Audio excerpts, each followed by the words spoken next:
Thank you, Abby. So my name is Gail. I have a husband and 2 grown children. The first thing I want to do tonight is to thank Abby for inviting me to be here tonight. I do want to say, if I say anything this evening that's disturbing to any of you in any way, please feel free to take a break from the room. Before we begin, I'd just like to start with a quick prayer. Dear Lord, thank you for this opportunity to speak to each and every one of these students tonight. We're going to talk about a topic that often stays in the dark, and that topic is depression. Please, Lord, help us to learn what you want us to learn about this topic. Help us to see your light and shed your light on this topic for us, Lord. So grateful for each person in this room. In your name we pray. Amen. Okay, so the first thing in the presentation I want to show you are 10 pictures, and I want you guys to tell me who these 10 people are. Who's that? Michael Phelps. Yep, Michael Phelps, Demi Lovato, Martin Luther King Jr., good. Ellen. She wrote Harry Potter. J.K. Rowling. The Rock. That's Mandisa. She's a Christian singer. She's got a really great song called Overcomer. Abe Lincoln. Alicia Keys. And Logic. Okay, so what do they all have in common? They're all famous. Yes, someone said it. All of them have struggled with anxiety or depression.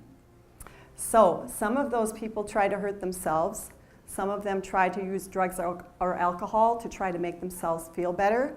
The fact is they all found positive ways to treat their depression, and they're all still here and doing well. With the exception of those 2 historical figures, they're all still here. The reason I show you guys those 10 pictures is to say if somebody in the public eye can ask for help, then so can we. And that's the message of tonight, is to ask for help. So if you only remember one thing from tonight, one slide, this is the slide that I want you to remember, to ask for help. So I'm here today not as a doctor, not as a counselor. I'm here today as what they call a suicide loss survivor. A suicide loss survivor is someone who's lost someone close to them by suicide. In my family, we've actually lost 4 people. I lost 3 of my cousins. They lived in another state. I only met them a couple times, and when they died, we actually didn't talk about it. Now, when you see a pattern in your family, whether it's heart disease, whether it's alcoholism, whether it's diabetes, whether it's depression, you should be studying those illnesses as much as possible, because it could be genetic in your family. And it is a genetic predisposition in my family. But we didn't do that. We didn't talk about it. And we basically stayed in denial. And that was a big mistake, because on January 4th of 2010, then I lost somebody really close to me by suicide, and that was my brother Glenn. And even though it's been several years, this part of my story is still difficult to share, so I'm going to call Pastor Abby up to come and read you a story about my brother.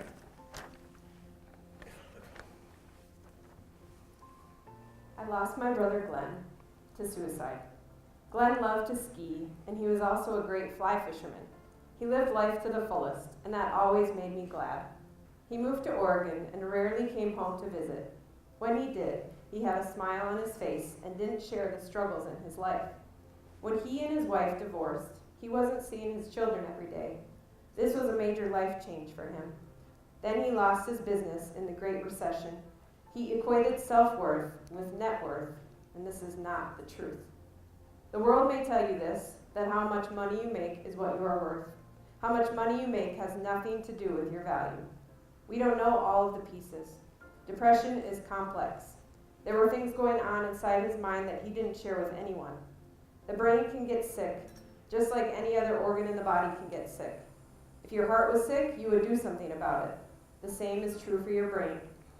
When he took his life, his pain spread out over all of the family, including his 4 children. To know that he was in that much pain, even to leave his young children, our hearts broke in a way none of us had ever experienced. So Glenn never told anybody. He didn't tell my parents. He didn't tell his siblings. He didn't tell his best friend. Because my generation was taught that depression was something that you brought on yourself and you were supposed to figure it out for yourself. We were actually taught that it was a character weakness and like a flaw, okay? So he was trying to figure out what was going on all by himself. And that's nobody's fault that we thought that way back then, because we hadn't studied the brain. We didn't know much about depression. But we know so much more now. So why I go into schools and churches, and those of us who do are volunteers, so we're not paid to go into schools and churches, but we feel that if you know the truth about depression, that if it's happening, that you'll know to ask for help, that you'll know what's going on. So that's why we go into schools and churches. So what is the truth about depression? Depression is a medical illness that is caused by a chemical imbalance in the brain. These chemical imbalances are visible to researchers in images taken of the brain. So if you were to Google Mayo Clinic, MRI, depression, this is what you'd see come up on your computer. You'd see that the brain on the left is depressed, it's darker, it's not moving forward, and the one on the right is lighter and brighter and learning new things. So it's an actual physical change that you can see in the brain, and this is such an important thing to show maybe to your parents so that they really understand there's an actual physical change that we can see that happens. This is the time that you guys want to be learning about it, because 75% of all chronic mental illnesses occur before age 24. So that's because your brain is going through a lot of changes and you're going through a lot of transitions in your life. So this is exactly the time to be learning about it. What are some facts about depression? Something bad or stressful doesn't have to happen for depression to occur. Depression can arise over a period of time. 25% of Americans in a given year will experience a mental illness, and depression is the most common. 20% of teens have or will have a serious mental illness, and again, depression is the most common. Depression affects people of all ages, cultures, ethnic, religious, and economic backgrounds.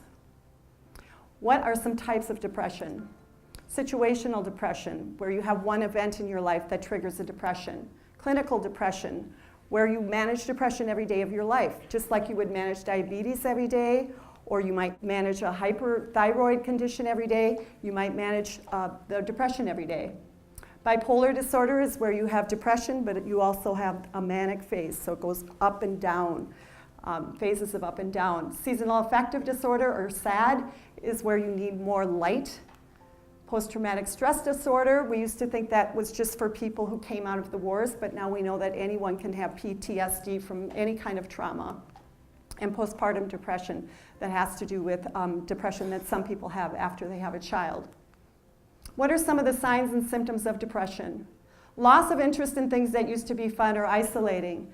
And this is the first thing that usually starts to happen, so that's why it's listed first. You just start losing interest in things you used to enjoy. Persistently feeling numb, sad, empty, or crying easily. Difficulty concentrating or remembering things or making decisions. Feeling hopeless, helpless, worthless, or guilty.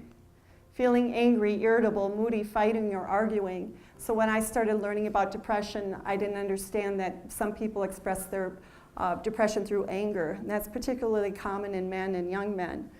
There's also a very small percentage of people with mental illness that will actually have the anger go to violence, but that is a small percentage. Often feeling anxious, worried, or having panic attacks. Sleeping more or less than usual, eating more or less than usual. Loss of energy, tired all the time. Recurring headaches, backaches, or stomach aches. Avoiding your friends or feeling alone even when you are with your friends. Using alcohol or drugs to escape or hide your feelings. Acting impulsively or recklessly, feeling trapped. And then these last three, thinking about suicide, talking about suicide, or planning suicide. Those three symptoms you want to act on right away. If those things are going on, you want to seek help right away. But if you have 5 or more of those other symptoms for more than 2 weeks, that's when you want to find out if something more is going on. We also talk about watching for extreme calm. If you have a friend who's been struggling for some time and then they actually become very calm, that could be because they might be planning it. So that could be a warning sign to watch out for.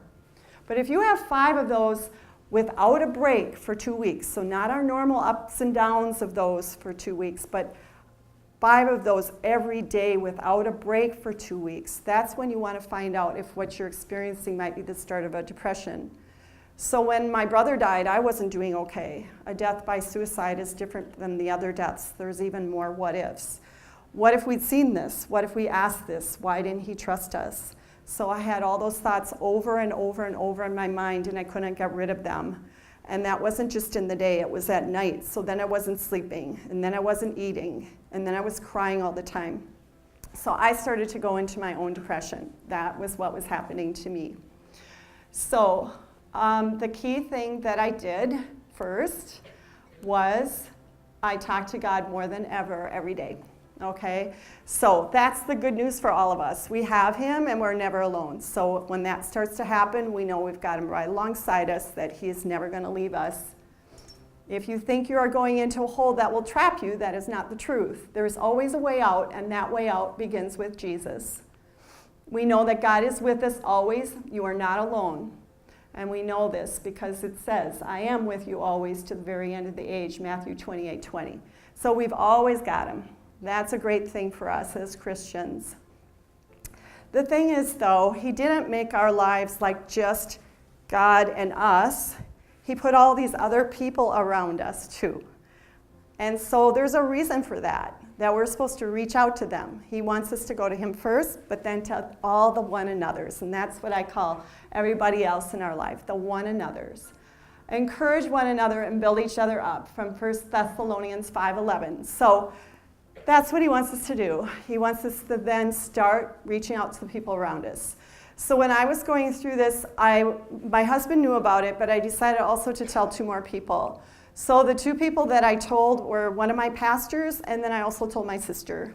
So I told them everything that was going on with me, and the great thing is they listened to me and stayed alongside me, but actually the very best thing they did for me was to tell me to go see my doctor. They both knew enough about depression to know that they couldn't walk me through it, that I actually needed to go someone trained who knew how to walk me through it. So that's what I want to say to you guys too. If you have a friend who's been struggling, stay alongside and keep listening to them. But the actual best thing that you can do for them is to tell them to go tell their parents, a doctor, a counselor. And a doctor's a great place to start because you already know that person. That's a good starting point. So that's what I did. I did go see my doctor. The first thing he did was he gave me the PHQ. It's the personal health questionnaire. So how many of you have filled one of these out? Because they're pretty common in doctor's offices now. Good, okay. So this is the best way that we have to diagnose depression at this point. It's 9 questions, and then you rank them 0 to 3. So when I filled this out, I was diagnosed with a moderate depression. What I want to say about it is that you have to be honest and truthful with it, because if you're not, it's like a piece of garbage. You might as well throw it away. But if you answered it honestly, that's the best way that we'll diagnose depression. So my doctor told me that I needed to do a whole list of things, and we came up with the list, but at the very top were 2 things. Number 1, that I was supposed to start exercising again. And I said to him, that's the last thing you want to do when you have depression. You don't feel like doing that. And he said, I know, but I want you to just go outside and walk or do something. And I said that I would try. And he said, the other thing I want you to do is to go talk to a counselor. He said, even though I'm a doctor, I'm not actually trained to help you with all the thoughts that you just told me about. And I said, I've never done that before, so I don't know how to do that. And he said, just, find somebody you think you can talk to, and they're trained to help you process those thoughts. So I went home and I got on the internet and I picked somebody, and I went to her, and I went to her a couple different times, and I told her everything. And guess what? It didn't work. And I said, well, that didn't work. And I told a friend about it, and I said, I tried to do this, and it didn't work. And she said, why don't you get back on the internet and try that again?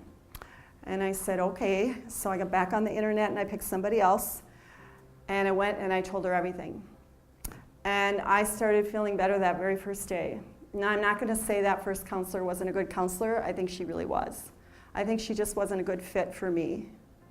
So that's what's so important, is to go seek the counseling, and if it's not a good fit, don't give up and try again. So what I want to say with counseling is to seek it.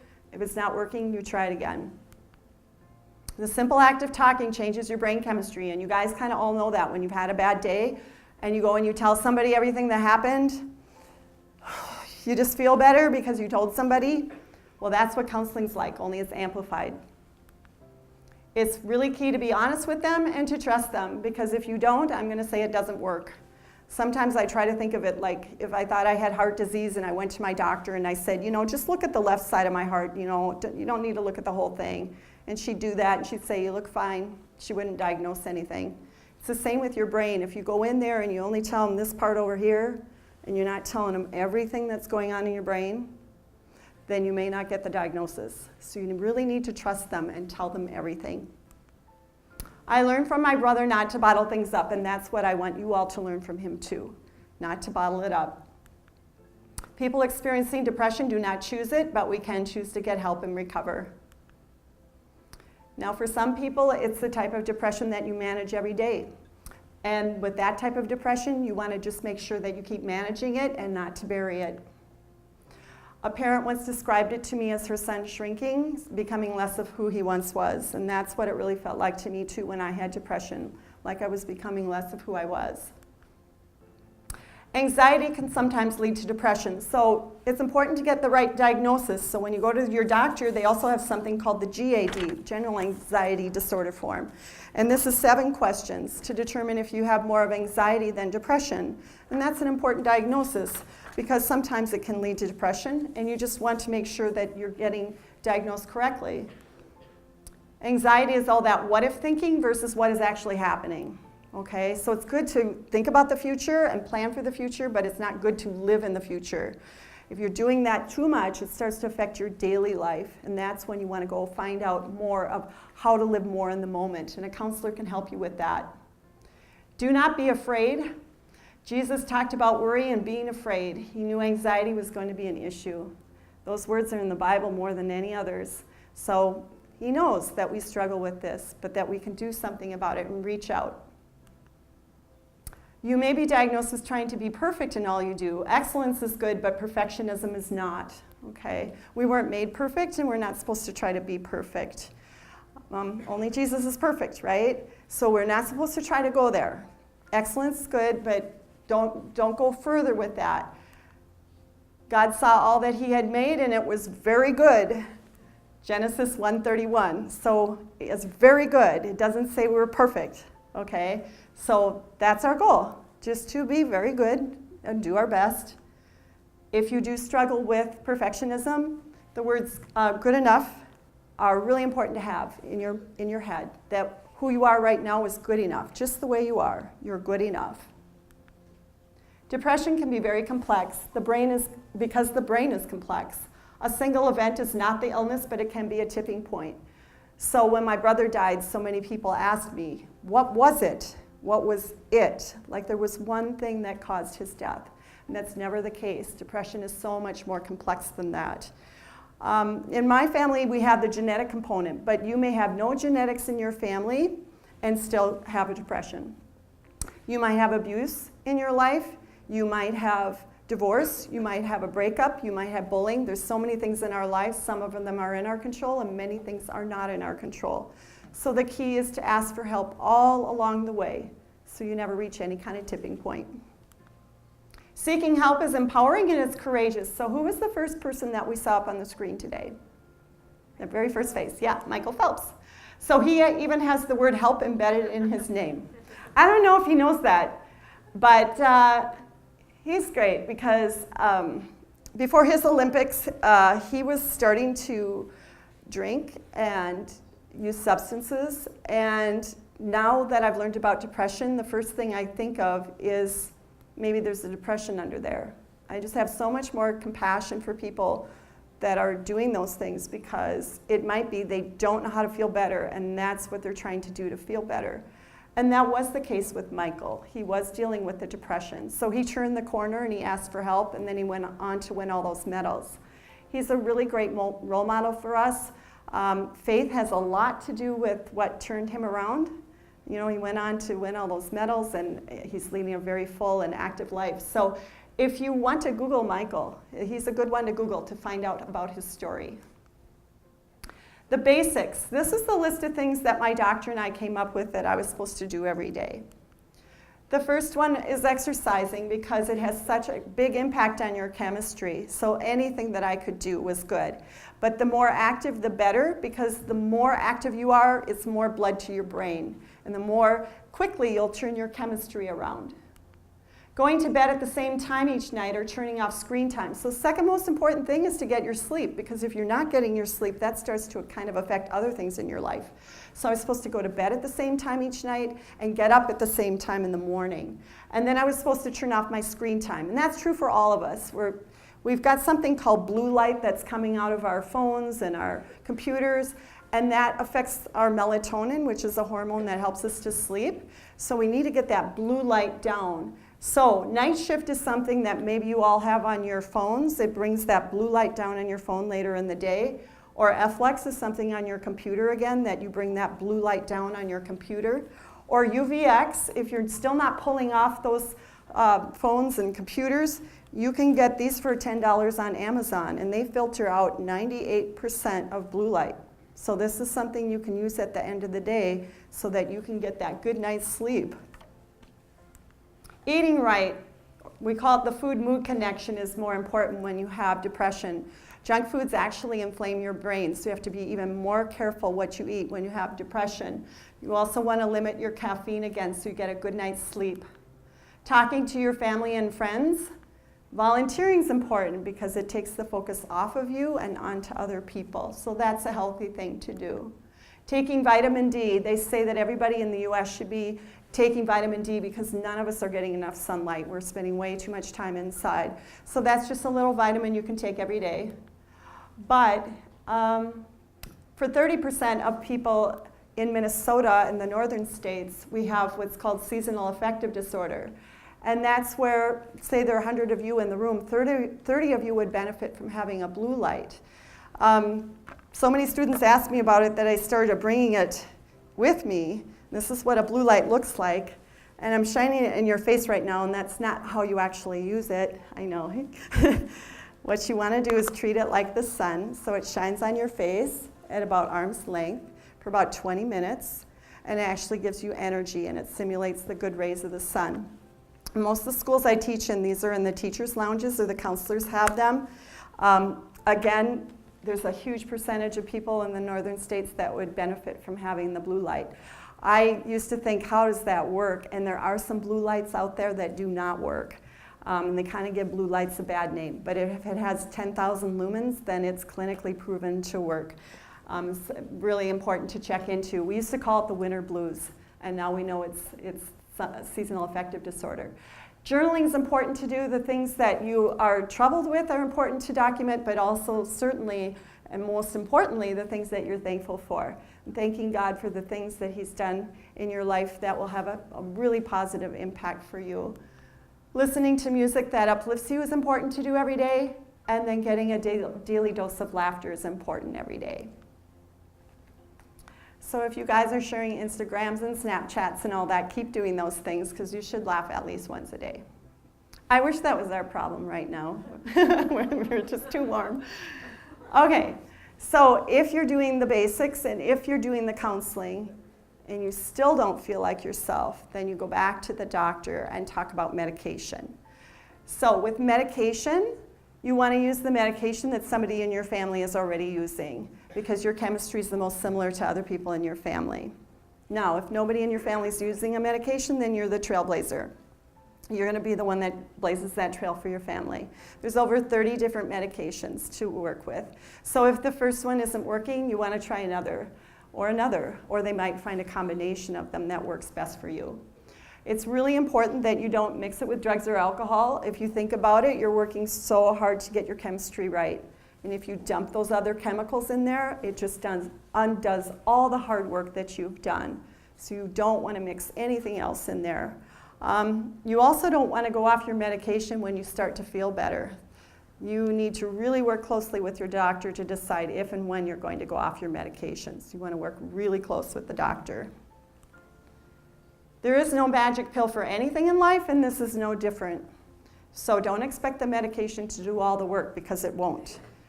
You really need to be doing the basics with the counseling, and for me in my own depression, the counseling was such a key piece, so key to my depression. And then if you're still not feeling like yourself, then to add the medication. So when you're doing all three, that's when you're doing your best to fight off depression. Don't try to solve this illness on your own, and don't get stuck. So if the first counselor's not working, try another. First med's not working, try another. Now this is Sarah. She works in the cities. And the reason I show her picture is she used to teach this class with me. The reason she's not with me is she went to school, she's got a great job, and she has a very active life. So she doesn't have time to do this with me anymore.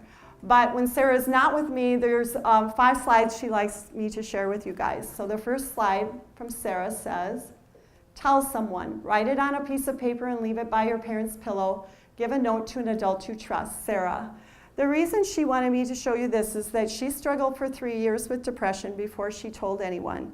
And when she finally did, she actually didn't do it face to face. She wrote it on a piece of paper and put it under her mom's pillow because she just couldn't find a different way to do it. So she wants you to know, if that's how you want to do it, then do it that way. Write it out and give that piece of paper to someone.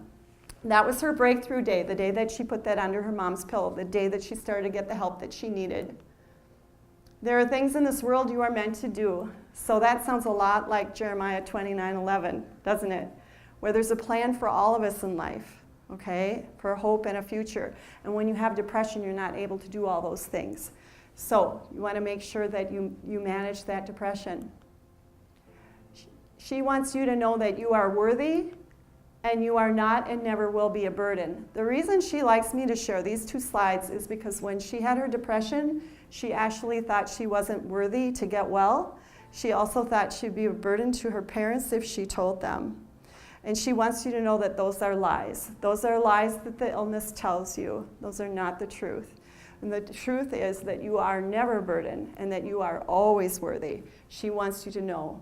Don't listen to what the illness tells you, that these are the truths and that you are not alone. So who's got your back? Well, we've got Jesus at the top of our list, right? We've always got him. We've got people at our places of worship. We have parents, social workers, counselors, therapists, psychologists, psychiatrists, teachers, friends, siblings, coaches, boyfriends, girlfriends. We have a lot of people in our lives, a lot of people who care for us, but they can't read your mind. So you have to pick a couple that you really trust that you can talk to.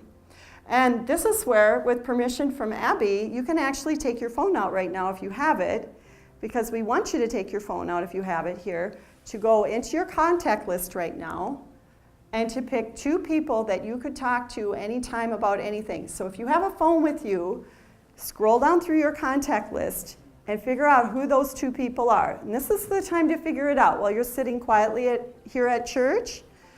And then if you do need somebody, you already know who that is. I'm going to talk to this person. All right? If you don't have a phone with you, you can still just do this exercise in your head. Think about, who are those 2 people in my life right now that I could talk to anytime about anything? Okay? So figure those out. And then I want you to add 2 more phone numbers into your phone. And the first one is a text line. So put in 741-741 and name it hello.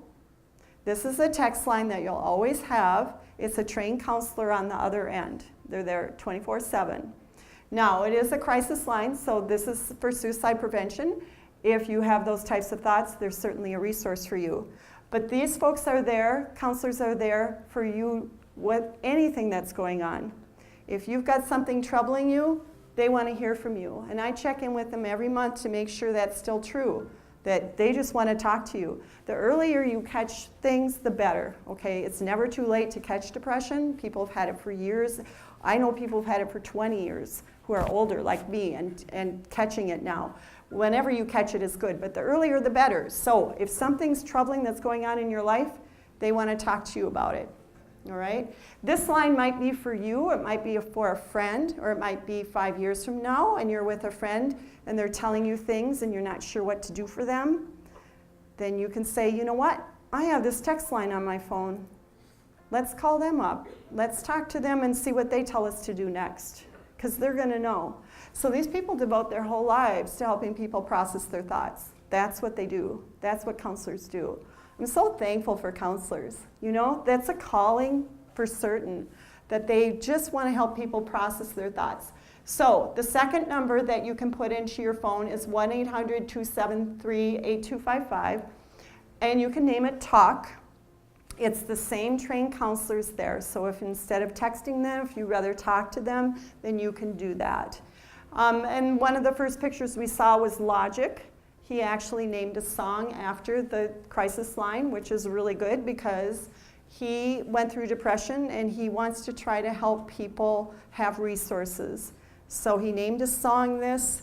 He wants you guys to have this memorized. He wants it in your phones so that you always know, like if you feel like you just can't talk to anybody, you can always talk to them because that's what they do all day for anyone who asks to have some help. So we're thankful to Logic for doing that. Now you can put your phones away now, okay? And if you didn't have them today, next week we can check in and make sure you get those numbers in your phone. A person you have here right at church is Abby. Oh, we have to put Abby up because you can always go to Abby to talk, okay? She's here for you. She's devoted her life to working with young people. So use her as a resource. You also have your small group leaders here, and that's key. They want to reach out to you, okay? So do use your small group leaders. They want to be with you. They want to help you in any way that they can. So do use those resources you have right here at church. There are a lot of help centers out there, Instagram and Twitter and Snapchat, Facebook. This is where if you read something online that you're concerned about and you're not sure what to do, you can reach out to the help centers at these companies and say, I read this online, I'm concerned, can you reach out to them? And that's what they'll do. They'll reach out to that person. So I'm really glad all the companies are stepping up and trying to reach out and help people. As a friend, we say that you can act. So if you're able to help your friend, this is what you can do. Acknowledge, care, and tell. So acknowledge means that you repeat back to them what they say to you. If they say that they're in pain, then you say, I see you are in pain. Just repeat back the words that you heard so they know that you were listening. If you say something like, it's not so bad, it'll be better tomorrow, those are nice things to say, but they actually aren't addressing how deep this is a deeper issue. So it's better to repeat back what they're saying. Then care, show that you care by keep on listening to them, okay? And care and love on them. And then tell. Err on the side of over-concern. Tell their parents or a trusted adult, use the text line, call 911, go with them to get help. So if you're concerned in any way, make sure that you go to the next step. If you're concerned for their safety, you still call 911. And on the bottom, we say go with them to get help because, as with anything, you just want somebody alongside you when you're going to go find out what's going on. If I had a cancer diagnosis, I wouldn't want to go to a clinic by myself. I'd say, I need somebody to come along with me. And so any kinds of illnesses or things that we encounter, it's good to go with them to help. You are the one to act. Assume you are the only one who's going to reach out to help. So when someone tells you something, sometimes you think, I bet they told a lot of other people this. I'm sure somebody else is going to do something about this. We want you to say, no, they told me. I'm going to try to do something. I'm going to take action. So assume you're the only one and that you'll do that for them. If they say to keep this a secret, your friend's life is much more important than keeping a secret. So this is one of those times that if they're telling you things you're concerned about, that you don't keep things a secret, that you do something about it. If you really care about somebody, you care enough to ask the hard question. And the hard question is this one. Are you thinking about suicide? Now, when I was trained on this, I thought that can't be a question you ask a friend you're concerned about because now you brought it up and now it's going to be worse. But all the research says that's not the case. All the research says that that is exactly the question you want to ask. If they're already thinking about it, you haven't brought up anything new. And in fact, they'll be relieved that you asked it. Relieved, number one, that you cared enough about them to ask a hard question. And they'll also be happy because you have some understanding of the pain they're in, that you would ask that, okay? So they're going to be relieved if you ask that. It is the right question. If they say yes, you say, I want you to live. I'm on your side. Let's find out what's going on, okay? Reassure them that you want to go with them now. Let's go find out what we're supposed to do next. So it is a myth that most people who are thinking about taking their lives want to die. The fact is most do not want to die. They just want the pain to stop. They're in pain. They just want it to stop, but their brain isn't working. That's the part of their body that's not working. So they just want that next step that you can maybe tell them, let's go talk to your parents. Let's go see Abby. Tell them, this is the next step. Let's do it together. It is also a myth that once a person decides to complete suicide, there's nothing anyone can do to stop them. The fact is, suicide is the most preventable kind of death, and almost any positive action may save a life. So anything you do can make a difference. But we do underline the word may, because you're still not responsible for your friend. But anything you do can make a difference. Just go away. The reason we put that up there is to say that a lot of people who experience depression will push you away. And that's important for us all to know, because we are not to take it personally. That's part of the illness for some. They just push you away. So don't take it personally, and keep caring about them and keep reaching out. One way I reach out is I have a little dog named Coda. She's actually a therapy dog. Isn't she awfully cute? Okay, and she turned 13. So who here has a pet? Almost everybody. Yay, okay, good. Well, pets are really healthy for us. So try to keep one in your life or stay tethered to one. She is actually a trained therapy dog. So she goes into hospitals where people are dealing with depression, and she just smiles at them. She might play fetch with them. So they're just great. Oh, she is cute. Asthma, diabetes, depression, heart disease, all of these belong up on the same chart together. Depression doesn't belong off on some other chart. They all belong together. They're all life-threatening, but they're all treatable if you do something about them. Your generation is bringing this from darkness into the light. And what I mean by that is you guys are starting to talk about it. Who here thinks they might know someone who might have depression? Wow, guys. You're the most honest group I've ever seen, and that's so good. It's good to see your hands up, okay? It doesn't mean we have to tell the whole world about what's going on, but you guys are starting to get small support circles around you to get the help that you need. If I'd asked that in my church years ago when I was growing up, no one would raise their hands. First of all, we didn't know much about depression. Second, we just wouldn't raise our hand if we did know anything. So much in the Bible we talk about darkness to light, and that's where I think too that we're taking this illness out of the darkness and into the light and starting to talk about it. If 20% of all teens have depression, and there are 100 of you in the room, 20 of you might right now be experiencing some level of it. So we need to be talking about it and caring for each other. I just want to say too that there's so much hope in what we're talking about. I feel that, there's been this tragedy in my family, and that God can use anything to help others. And there's so much hope in that. I want to thank you guys for letting me speak today. If this has helped even one of you, then the blessing is there, and I'm really grateful. So thank you.